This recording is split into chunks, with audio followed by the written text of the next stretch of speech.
welcome to the Red Pill Sports and Entertainment Show. I am Albert Apache, your host, and as usual, we are brought to you by Open Source Self-Defense, Fitness, and Grappling. Alright guys, so we talked a little bit in the morsel, and now we're going to talk a little bit more about the ability to sustain success when you're already successful. So one of the ways we're going to do this is by looking at some of the greatest dynasties or athletes or championship runs, if you will, in football and in MMA. So, of course, we have the New England Patriots, the Dallas Cowboys, my Dallas Cowboys, the San Francisco 49ers of the 80s, and, of course, the Pittsburgh Steelers of the 70s. Recently, we have Demetrius Johnson, his reign as a flyweight champ, and of course GSP. So, what are the things that seems to stand out about all of these different dynasty teams or championship fighters that had very long reigns of being at the top of their game is that they all have some losses in their background. And then off of those losses, they then produce amazing results. So, for instance, if you look at the Patriots and Brady, Brady was selected in the 6th round, wasn't really expected much. Drew Bledsoe went down. The team had to kind of galvanize and consolidate around Brady. The Cowboys, if you remember, they had a downfall as Jimmy Johnson came in and stripped everything down and tried to rebuild the team. And piece by piece, he put the triplets together. They had a horrible season. Then they had a little bit better season. Then finally, making a run at the Super Bowl. Then you look at the Niners. They really were kind of a laughingstock of football kind of on the West Coast at one time until the West Coast offense got installed. And, of course, we know the history there. And then even with the Steelers, they were not the greatest team initially, but they got the pieces together, and then they started to put together victories. And then we look at Demetrius Johnson. Demetrius Johnson did not win a title right off the bat. He actually had to move down from 135 down to 125 to reign over the flyweight division. GSP, his first shot at the title against Matt Hughes, he lost.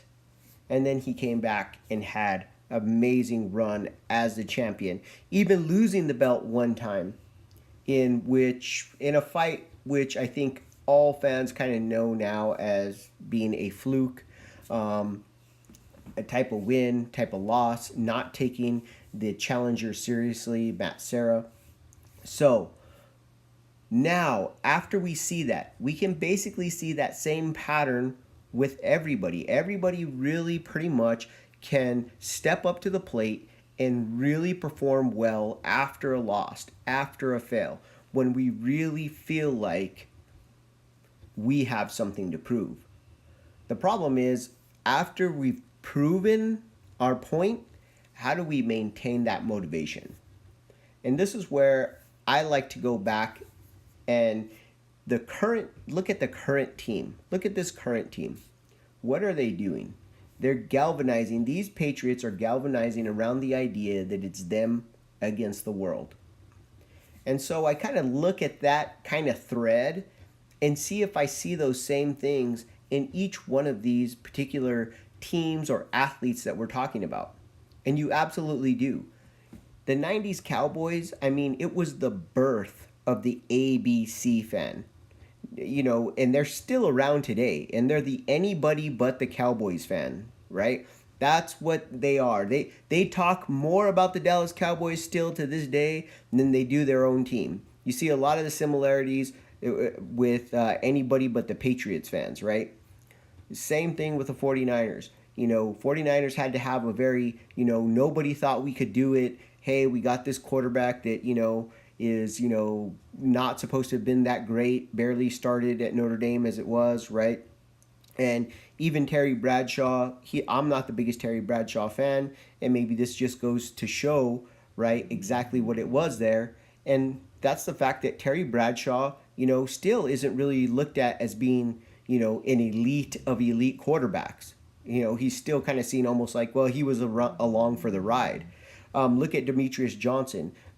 Demetrius Johnson at the 135, maybe at 125. For a while, everybody was saying, oh, he'll get beat, he'll get beat, he'll get beat. People didn't buy in to Demetrius until, man, probably a good 4 defenses in. And even at that, the knock against Demetrius was he wasn't finishing guys.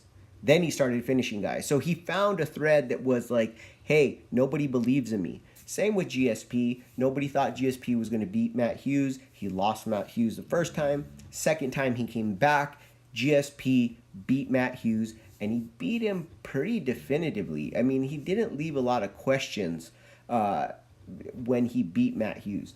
And you see this with GSP constantly, people questioning his toughness, questioning how good he is. Now, a lot of people point to the way that he plays the game, the way that he approached it as an athlete, which is completely fine. I understand that methodology. I know it's much more fun for fans sometimes to watch a fighter's mentality type of fighter versus an athlete type of fighter. But either way, he still dominated his division.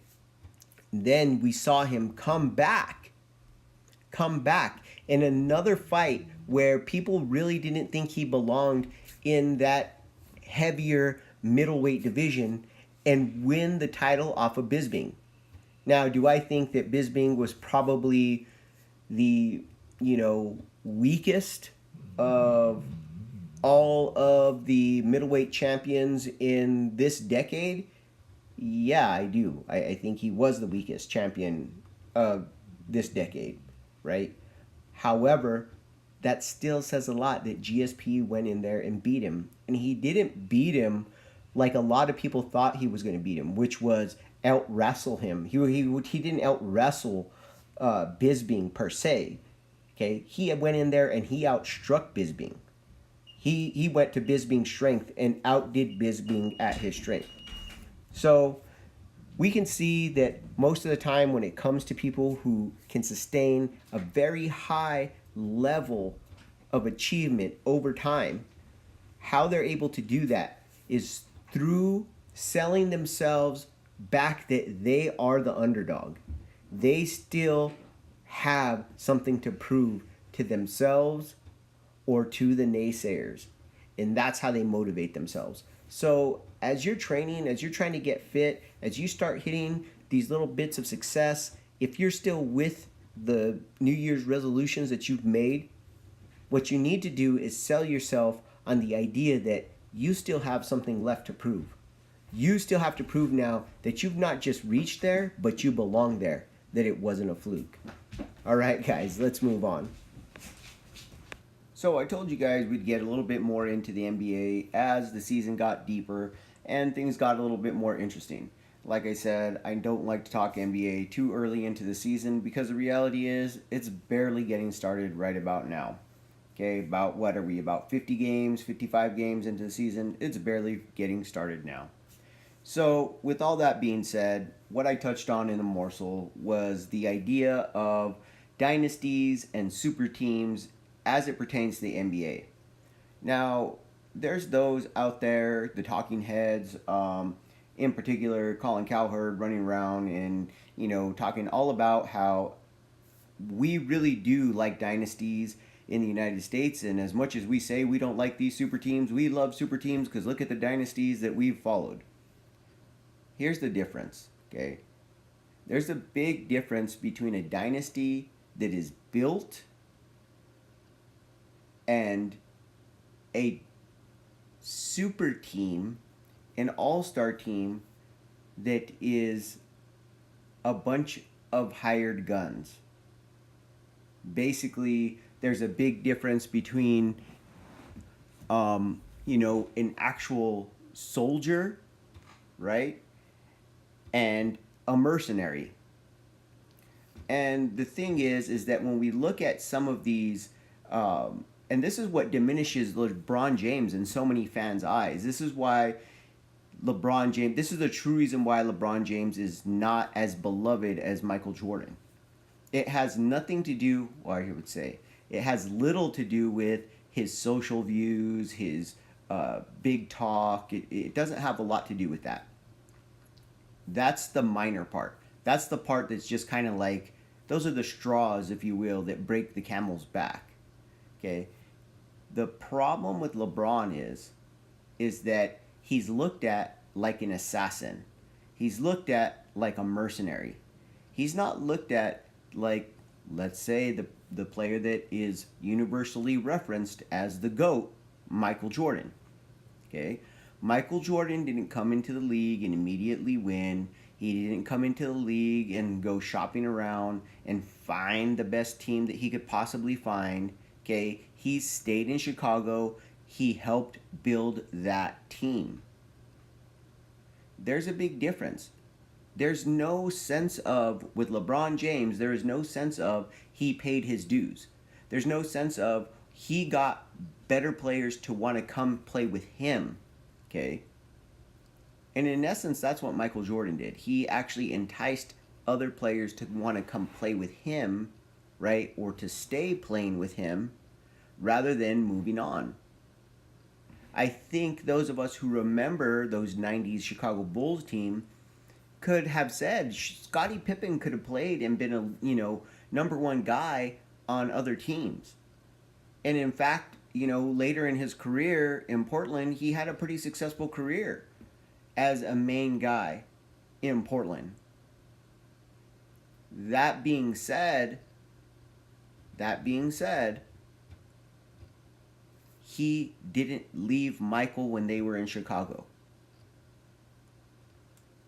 So there's this kind of idea that, yeah, we really love dynasties that are built and we want to follow them, but we want to follow dynasties, not super teams, not circus shows. This is what I can say, and I kind of alluded to this when I criticized Gary Vee. I love Gary Vee. I'm a business guy, as a marketing guy. He's a great, awesome, outstanding. However, this is one of those times where I think Gary Vee is completely off base from a long-term strategy standpoint of, oh, it's great that the NBA builds on the faces and the brands of individual players. I don't think it is. Because what it's done for the NBA is it's put too much power into the players' hands. And essentially what the players are doing are they're making mercenary teams. And they stay there for a couple of years, see what they can do. If they can be successful, awesome. If they can't, they blow it up and then they go somewhere else. And essentially what that's doing is it's going to eventually start to collapse the smaller market teams. What is the NBA going to do with, some of these smaller market teams? I mean, really, what are they going to do with, Minnesota? What are they going to do with New Orleans? What are they going to do with Memphis? What are they going to do with Oklahoma? Who wants to play there? And for that, part, who really is going to want to stay in Milwaukee? Right? I mean, who's going to want to play in Philadelphia or Toronto? Those places are cold. They're not known as touristy destinations in the wintertime. So who's going to want to play there? I could see Miami attracting people. I could see possibly New York still attracting people because it's New York. Okay? I don't see Chicago attracting people. I don't really see Atlanta attracting people. Possibly Orlando, but I really doubt it, because if you had your choice between Miami and Orlando, where would you live? So I really feel like it's horrible for the league. I mean, basically what you're seeing here is, what if after that very first Olympic Dream Team, all of those stars came back and they basically said, you know what? If Michael and Larry Bird and Charles Barkley said, you know what, man, instead of duking it out in the East, let's all just meet up in Philly, and let's the three of us play together. Imagine how many championships we could win. Imagine what that would have done to the NBA. Imagine the collapse of the NBA. You wouldn't have the expansion teams that you have now. Those teams would be non existent. So it's actually a step backwards for the league as a brand itself. So at the same time that yes, you want to be able to have individuals brand themselves, and yes, you want your athletes to be branded and to be popular, you also have to protect the brand itself, the umbrella brand of the NBA. Or at least the NBA has to.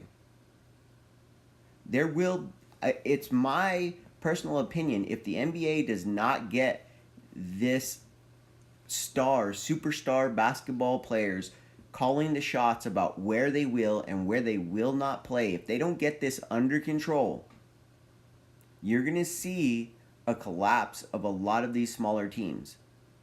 We might even see those smaller teams turn into what we now refer to as the D League, right? That might be the new D League. Because I don't understand how you're going to market to people. I'm sorry, I know right now, I'm living in the Valley of the Sun right now. I'm telling you, you're having a hard time selling and filling the arena, talking stick arena, because who wants to watch that? You know, if they're not playing Golden State, they're not playing Oklahoma City, you know, maybe San Antonio, possibly the Lakers because LeBron is coming. If LeBron happens to be playing at the time, he's been taking a lot of time off. I know he's back now, but you know, maybe then you buy a ticket. But that's four or five other teams in the Western Conference that you might go buy a ticket to go watch. But other than that, why do you want to go watch bad basketball? And even if these players develop, people, well, they're developing, they're getting better, that's great. Oh, it's awesome. Yeah, is it going to be awesome when they decide that they want to go play with LeBron and they leave?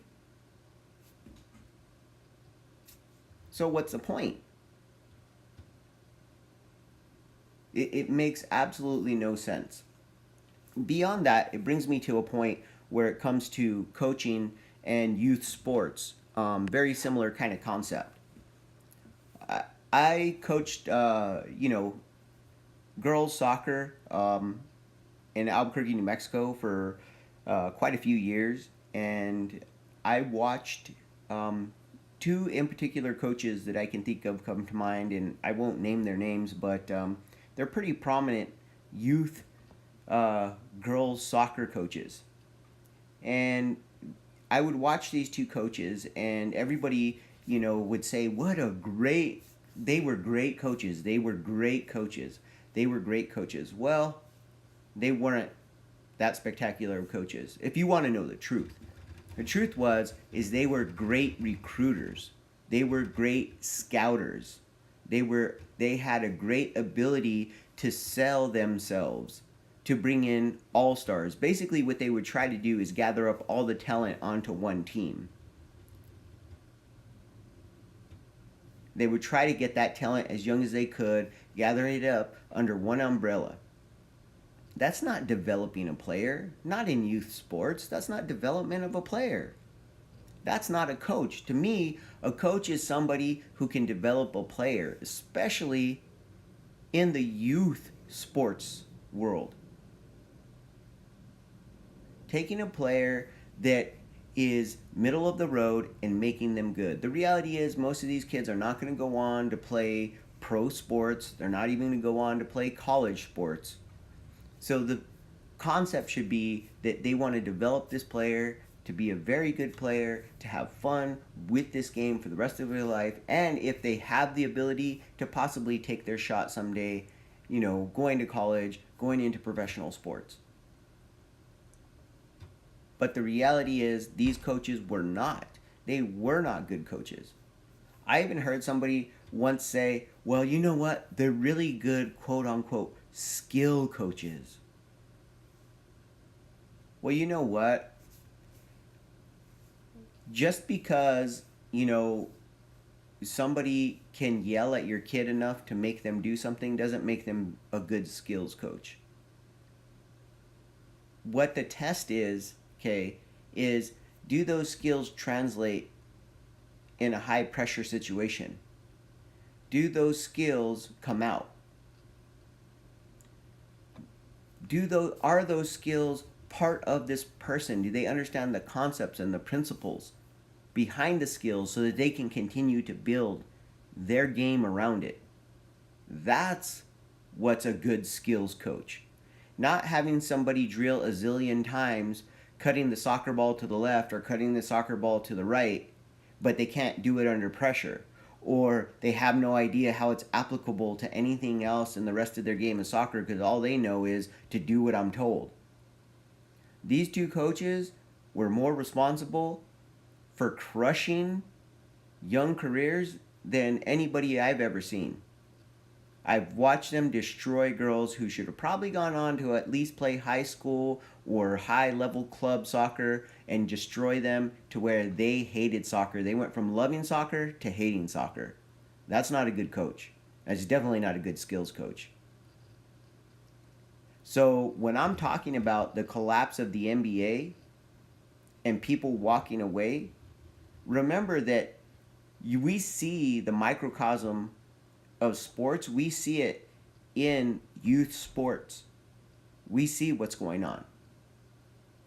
We see how these experiments work. You think that all this new football plays that they're coming up with and this and that is coming out of the NFL?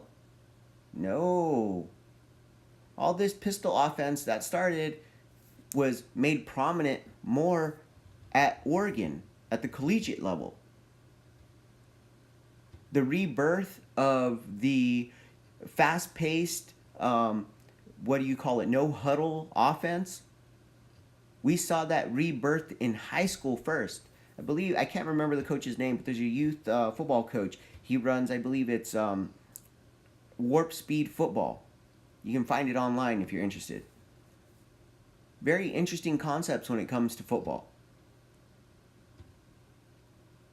These are all things that, you know, they try. So you're seeing this microcosm of gathering these all-stars. You saw it, right?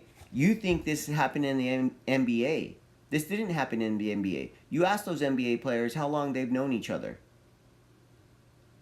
They've known each other since the AAU days. So what's going on in the AAU is a microcosm of what's going on in the NBA now. And you look at whether or not those coaches are actual coaches or are they team managers, basically putting together all-star teams. And this is why we have the product that we have now. This is why we have the mentality from these players that we have. And I don't necessarily blame the players because, of course, the players should always look out for themselves. Because, of course, you have to look out for you and your family. I'm not blaming the players for that. What I am saying is the NBA, its leaders in the league have dropped the ball on this. And if they're not careful, they're going to see their league start to collapse. All right, guys. Let me transition to something else. So, in UFC news, of course, we had the release of the Nevada State Athletic Commission's findings or fines when it comes to Conor and Khabib. So basically, Conor's getting, I believe it's a 6-month suspension. He'll be ready to fight in April. And Khabib is getting a suspension of 9 months. And he will be ready to fight, I believe it's in July, if I'm not mistaken. And then also the fines were also a little bit, or quite a bit, significantly more stringent on Khabib than for Conor. I want to say it was a $50,000 fine for Conor and a $500,000 fine for Khabib. Now, some in the media, and in particular, the thorn in my side when it comes to anything outside the basketball, Stephen A. Smith. Because quite frankly, the brother needs to stop talking about things that he has no idea about. Okay? I mean, I really don't understand. I really wish all of the big dogs at ESPN wouldn't have left to Fox Sports, because now Stephen A. Smith is the big dog there, and he's more like, the basset hound than the big dog. I mean, let's just be real. He has a semi-informed opinion on a lot of things, and he gets paid a lot of money to talk about things that he has no idea what he's talking about. Absolutely, that fine should have been 10 times greater for Khabib than it was for Conor. You cannot allow to set the precedence as a combat sports body, regulating body. You cannot start setting the precedent that it's the same thing to promote a fight, to insult a guy outside of the ring before you get into the octagon, to basically hype a fight. Things that have been done for centuries to hype prize fights. You cannot all of a sudden take that and make that equivalent to a fighter jumping outside of the arena of combat. Okay, a trained fighter jumping outside the ring of combat, the area of combat, to engage in combat with audience members, with a coaching staff. It doesn't matter. You cannot set that precedent. We're not talking that Dylan Dennis went and jumped into the octagon. Okay? If that had been the case, then yes, Khabib definitely should have the same fine. But Khabib jumped out of the octagon and he went somewhere he had no business being. Here's the reality. Conor shouldn't even gotten fined. Because the reality is, Conor was where Conor was supposed to be, which was in the octagon. That's where Conor belonged. I think Chael summed it up best. The reason why Khabib should get the lion's share of the blame for what happened there was because after the fight was done, doesn't matter personal this, personal that, oh, we don't get to talk about Allah, or we don't get to talk about family. That's a bunch of malarkey. Okay? This is the United States of America. If you don't like it, don't fight here. Have all of your fights in Belarus, or have all of your fights in whatever. I can't even remember the exact location he comes from now. I'm so heated about this. Okay? Have all your fights somewhere else. If you don't want to deal with the fact that here in the United States, we have this little thing called freedom of speech, and yes, sticks and stones may break my bones, but words will never hurt me. So Khabib is absolutely, his fine should be 10 times greater. It should be $500,000. And the reality is that they could have suspended him for a year.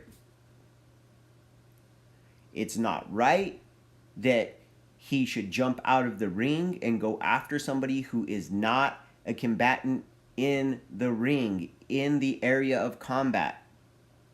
And so Stephen A. Smith is completely off base here. Anybody else who says that it's ridiculous that Khabib has a 10 times greater fine does not understand the basic principle in combat sports, that we are two individuals in prize fighting who have agreed to do combat for money, and that is a completely different thing than jumping outside of the ring. In all reality, Dylan Dennis, he could have sued, he could have pressed charges against Khabib, because it doesn't matter what he says. He can say whatever he wants to say. And don't give me this, oh, well, you could say what you say, but consequences, this and that. No. If we're all going to be grown-ups here, I can say offensive things because I have to risk offending you. Now, does that mean that I should be belligerent? Does that mean that makes me a right person or I'm a good person for being belligerent and an a-hole? Of course not. But it also, okay, does not give somebody a right to punch me in the mouth. And the consequences for you, too, are that you should be suspended and you should be heavily fined. Okay? The whole consequences things go both ways, people. It goes both ways. And just because we're in this politically correct, oh, everybody wants to be a snowflake. What about my religion? What about this religion? What about, well, I want to wear a burqa. What if I want to, have a cake baked this way, or I want this, that, and the other? It doesn't matter. Well, I don't like the fact that you smoke weed and so blah, blah, blah. It doesn't matter. It's none of your business. None of your business. It's not a reason to go smacking people in the face. It's not a reason to be, jumping outside of the ring when you're a professional, trained fighter. There's absolutely no excuse for it. If this would... Look, I'm no Money Mayweather fan. I really don't care for the guy. I really feel like, I have a bone to pick with him as far as the fights that he's taken throughout his career. I kind of feel like he's cherry-picked guys at the right time. But all that being said, I can say this. We would never see this. We would never see Money Mayweather do that. Jump outside the ring and go after somebody.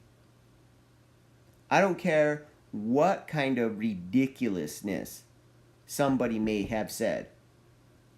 I don't care if somebody would have dropped an N-bomb on Money Mayweather. I don't think he's jumping out of the ring because he's a professional. And if MMA and MMA fans want MMA to someday do the kind of money, the kind of sales, for there to be the earning potential like there is for somebody like Money Mayweather and MMA someday, they better get that straight, and they better get it straight now. All right, guys. That's all I have on that.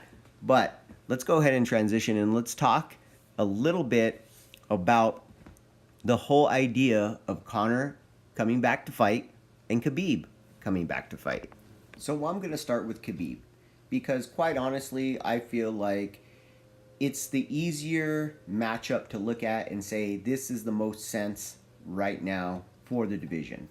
And the reality is that Khabib should be fighting Tony Ferguson. Why? Because this fight should have happened already 3 or 4 times. I can't remember the number now. It's been so canceled so many times. But it's the fight to make. Tony was the interim champ. He never lost due to any kind of defeat. He only basically was stripped so that they could put on the Conor and Khabib fight. And as far as I'm concerned, he's still wearing the real 155 belt. I believe Tony Ferguson, I recognize Tony Ferguson as the actual real 155 champ. Okay? That just is what it is. I am a Tony Ferguson fan. I'll be completely honest about that. But I'm also a Khabib fan. I really like the way that he fights. I like the skills that he brings to the table. But I think it's the fight to make. I think it's the most interesting fight. I think it's the biggest money-making fight for both guys.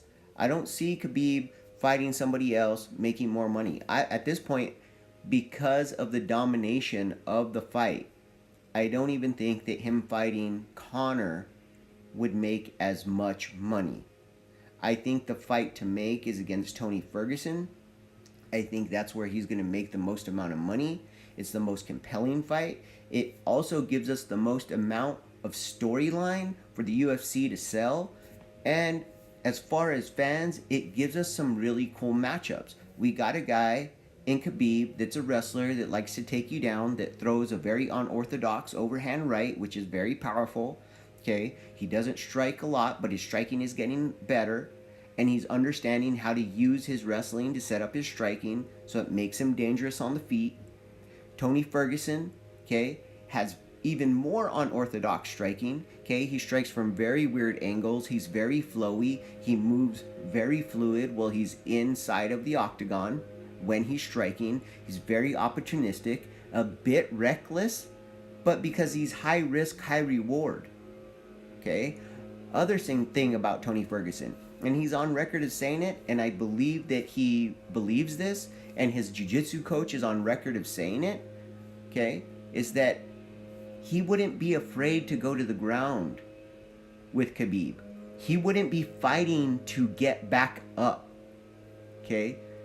For those of you that don't know, Eddie Bravo is Tony Ferguson's jiu-jitsu coach, and he is the pioneer of what they call the rubber guard system, which is pretty much a style that he tried to pioneer specifically to tailor it for the use in MMA. And one of the things that Eddie Bravo pointed out is that, Khabib, a lot of guys who fight Khabib, once they get taken down, they waste a lot of energy trying to stand back up. Trying to stand back up rather than going for sweeps, than going for submissions, rather than establishing a solid guard on him and attacking from that guard. They tend to want to create scrambles to get to their feet, which he thinks that clearly, okay, from his undefeated record, clearly this plays into Nurmagomedov's hands, right? It plays right into his hands, because what do you do when you try to scramble? You put your limbs in bad positions, you make them accessible for him to wrap up and grab a hold of, to pull you back down. It ties up your hands most of the time, at least one of your hands, because basically now you're trying to tripod to get back to your feet. Meanwhile, you're getting pounded on. Tony Ferguson most likely is not going to try and do that. And we've seen Tony Ferguson create damage, a lot of damage, from his guard. So I, for one, and I think that I speak for a lot of people here, a lot of MMA fans, think that it's not only the fight to make for the cash and for the money, but it's also the fight to make for the matchup, for the fans, and then lastly for Khabib. I think it's smart marketing for him to match up against Tony Ferguson, because there's some people, unfortunately for Khabib, that were unfamiliar with him, that weren't diehard MMA fans, right? Not diehard UFC fans, were unfamiliar really with Khabib as a person, and so the snapshot they have of Khabib is him jumping out of the octagon. And so it'd go a long way, this fight would go a long way to showing, hey, look, he's going to put on good fights. He's going to take on hard challenges to bring back that more casual fan. So I think that that's probably the easier one to pick. Now, as for who Conor should fight next, that's a lot tougher. So probably the most recent candidate to welcome Conor back to the octagon has been Donald Cowboy Cerrone. Now, while I believe that this would be a compelling fight, and I am a Cowboy Cerrone fan, I'm going to be really honest. It's high risk, low reward for Conor. I don't know that this is the biggest blockbuster money fight that he could take. I think it actually would do more disappointing numbers, because while Cowboy is very well known to the diehard MMA fan, the casual fan doesn't really know who Cowboy Cerrone is. So I don't know that would be the best for him. Next, we could probably look and see maybe a Dustin Poirier fight him, and that would be a really, really compelling fight, given that he's beaten Dustin before, and Dustin's, since that time has done extremely well. That being said, again, I believe that is a very high risk, low reward situation for Conor McGregor. I don't know that fighting Dustin Poirier is going to line his pockets the way some other fights could. So I don't know that would be the best fight for Conor. And also, let's look at what would be the return on investment as far as fighting Cowboy and fighting Poirier. Well, they're both considered more stand-up type fighters, although Donald does have a nasty ground game when it goes to the ground. Donald doesn't look to take it to the ground too often. So I don't really know that that would get Conor into a position where the public would be ready to buy into a Conor versus Khabib rematch, which I think ultimately would probably be Conor's endgame. Conor really seems to be the type of guy that if he loses to somebody, he really wants to get that L back. So I think that his endgame is to try and fight Khabib again. So he's got to do it one or two ways. Either it's got to be able to make a significant amount of money, right? Or and get the public in that way, or he's got to get the public's attention by saying, "Hey, look at the type of guys I've beaten," such as wrestlers. Okay, let's move on to the next guy. And when I say next guy, he's not just any old guy. It's Max Holloway. Okay, it's been rumored that Max might be wanting to move up from his 145-pound championship status and move up into 155. Now, I don't know that it would be the best thing for Max to jump in and fight, for the championship belt against Khabib right away. He probably wants to fight at that weight class, maybe one or two times before going after the belt, simply because that it's a style matchup thing and he should fight guys who are going to have a similar style. That being said, I think him fighting Conor would be a box office smash, if you will. I think people now know who Max Holloway is. I think he's broken into the casual fan a bit because he is the champ.